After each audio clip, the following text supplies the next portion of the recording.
Hey everybody, I'm Dr. Guzman, triple board certified sleep physician. And today I want to talk about those 3 a.m. awakenings, why they happen, and what we can do about it when it's really hard to go back to sleep. When people wake up in the middle of the night with racing thoughts, you can't turn your brain off, you have a long day ahead of you, and you just wish you could get a little bit more sleep, it can become really frustrating. When we start to worry about whether we're going to fall asleep and what our day is going to look like if we don't sleep, those can become pretty maladaptive thoughts when we start to over worry around our sleep and the impact it has on our function. That puts our brain into a state of hyperarousal that actually makes it harder for our brain to go into that rest and digest mode of slowly relaxing into that state of relaxation. That is where your brain is actually able to reach a brainwave that is consistent with even light sleep, but also deep sleep, where your brain has to go into a very slow, calm wave pattern. So in sleep medicine, we understand why these awakenings can happen. But in addition, why our thoughts around sleep can actually be maladaptive in cases and can perpetuate an insomnia pattern, difficulty either falling or staying asleep throughout the night. What many people are surprised to learn is that cognitive behavioral therapy, working around our behavior and our thoughts around sleep, is actually more effective than any sleep medication. And the effects, the positive effects on your sleep quality, tend to be longer lasting than the effects of medications. Medications have side effects, and over time, their effect may wear off. So behavioral therapy is designed to retrain the brain's association between rest and sleep and the bed, so that the bed becomes the place where your brain just naturally drifts into that state of relaxation. That's what we work on through behavioral and cognitive interventions. Our cognitive behavioral therapy for insomnia, one of the limitations with that is it can be very labor intensive, both on the end of the clinician and on the patient. Patients have to be seen generally once a week so that we can make adjustments to the treatment plan based on sleep diary information. And that's a sheet where you keep track of when you're going to bed, how long is it taking you to fall asleep, how many times throughout the night are you waking up, how long do you stay awake when you wake up, and then when is your final awakening for the day, and when do you get out of bed. All of these are aspects of a sleep diary that tells us information about the sleep efficiency. How much of the time in bed are you actually sleeping? And our goal with cognitive behavioral therapy is to increase your sleep efficiency. And we have different methods to do that.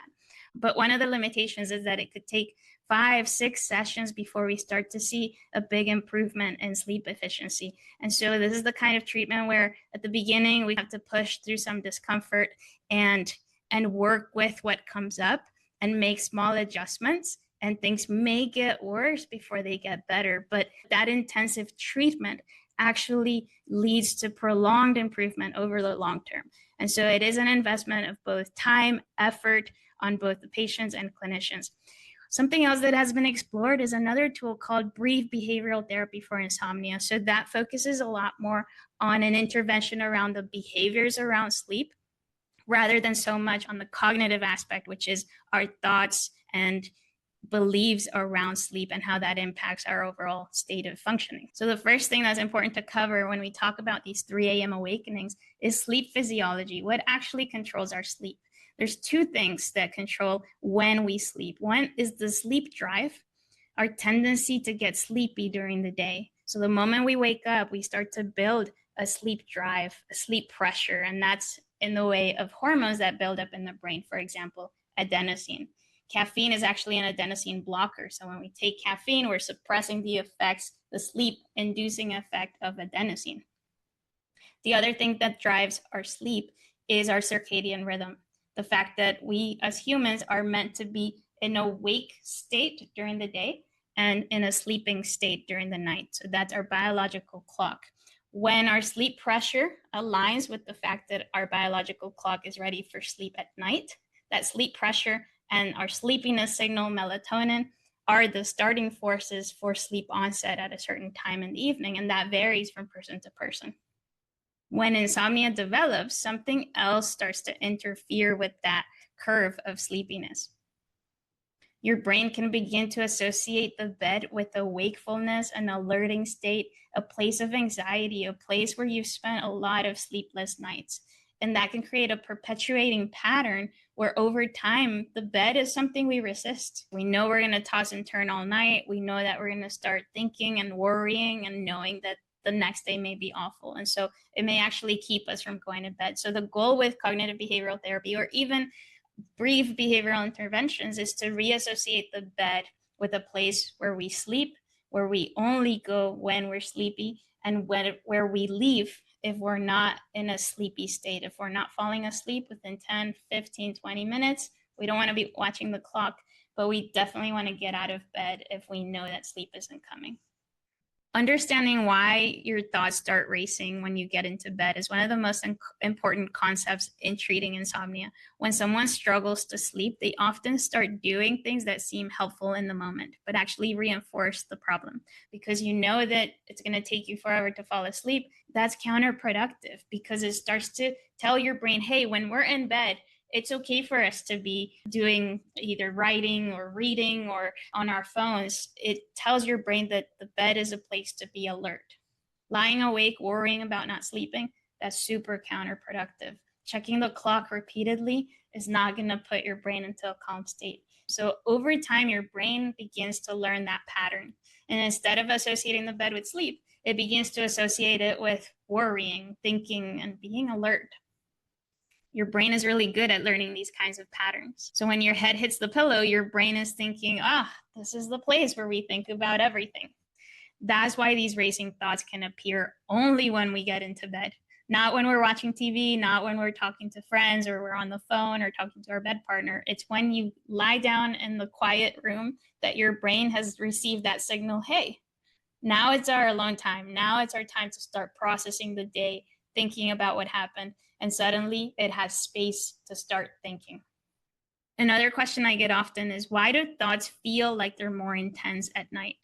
And there's a physiologic reason for that. At night, your brain doesn't have the distractions that it has during the day. During the day, you're preoccupied with maybe your kids, your job, responsibilities around the house. But at night, when we turn everything off, the brain is essentially alone with its thoughts. And that's when everything starts to come up. Our brain wants to process emotions. It wants to process what's going on in our day-to-day.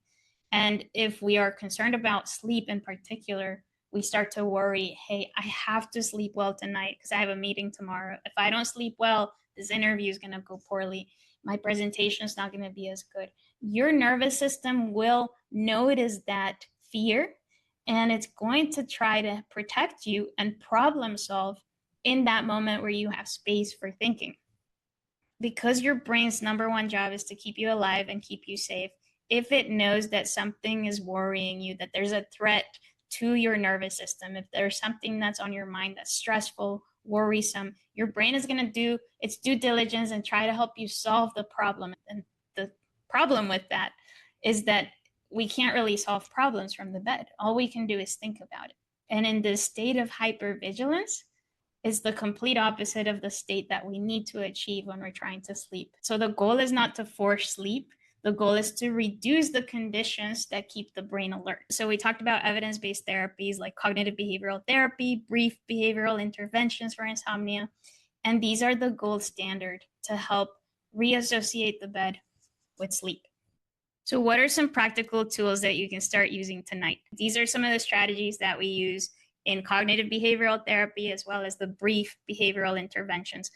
First thing and most important thing is don't stay in bed if you're not falling asleep. If 15 or 20 minutes have passed, if that's what you feel like has passed, get out of bed, go to the living room, try to do something relaxing in dim light, maybe doodle or circle all the O's in a magazine, something very boring that gives your brain something to do, but it's not really trying to solve a problem. You can read something, maybe something that's not super stimulating or interesting, or work on a puzzle, something that's relaxing. The goal is to help your brain rebuild the association. Return to bed only when you feel sleepy again. When your eyelids start to feel heavy, that's your signal to go back to bed. Number 2, write down your thoughts. Before you get into bed, journal what's on your mind. Give your brain 10 minutes, even 5 minutes before you're getting to bed and write what you're going to do tomorrow, what you've been thinking about, the things that you don't want to forget. Give it a home so it's not living in your brain and your nervous system. You can tell yourself, I don't need to keep holding on to this tonight. Right now is the time for me to sleep. Right now is time for rest. What I did today is what I did today, and tomorrow will be another day. And right now it's time for relaxation. Number 3, tap into your breath. Your breath is the way that you can tap into your nervous system, which is usually an automatic thing that keeps us breathing, but we do have conscious control over our breath. And through slowing down our exhalations, we can activate the vagus nerve, which is the relaxing response, the rest and digest activator. By slowing down our breath, focusing on our breath, we can put our body into a state of relaxation. You may not feel it immediately, and it may not be super intuitive, but try it for a few rounds of just extending your exhales, making them longer than your inhales, and see how that puts your body into a more relaxed state. Even 30 seconds of slow breathing can help shift the nervous system toward a more calm, relaxed state. Number 4, protect the bed as a place only for sleep. Not for scrolling on your phone, not for watching TV, not for reading. The brain needs to relearn that when you're in bed, you're sleeping. This is probably the hardest thing for us. In case of an emergency, we want to be reachable. We may use it as our alarm. But one of the tools is make sure your volume is up. Try to charge your phone in another room where you would still hear it if something happens, so you can be reachable for emergencies. But try to get an alarm clock that is separate from your phone so that you're not relying on such an easy access to social media and things that could activate your brain very easily. Because I guarantee the moment you open Facebook or Instagram, there's going to be something there that has been designed to catch your attention. The single most important thing that you can do to reset your sleep cycle actually begins in the morning. So waking up at the same time every single day, no matter how much sleep you got, even if you slept poorly, try to get into the habit of giving your brain the alerting signal of daylight, bright light as soon as you get up in the morning, ideally natural light. That's how you tell your brain when morning happened, and that's how your brain starts to biologically set the time for sleep earlier and earlier and earlier. So early morning sunlight is the way that we can start our day early so that our night ends up starting earlier.